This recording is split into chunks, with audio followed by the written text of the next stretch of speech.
అల్లుకున్న తీగతో కలుసుకున్న కులం, స్నేహమన్న మాటలో ముచ్చటైన ముగ్గురం, అందమైన జీవితం పంచుకున్న దోస్తులం, బాధలెన్ని చేరినా బెదిరిపోని మిత్రులం.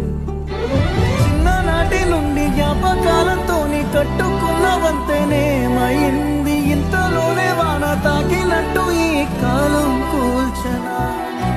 మనకు మధ్య దాచుకున్న మాటలంటూ లేవు ఇంతవరకు, ఇప్పుడెందుకో దాచిపెట్టే ఈ బాధే లోతునా. అల్లుకున్న తీగతో కలుసుకున్న కులం, స్నేహమన్న మాటలో ముచ్చటైన ముగ్గురం.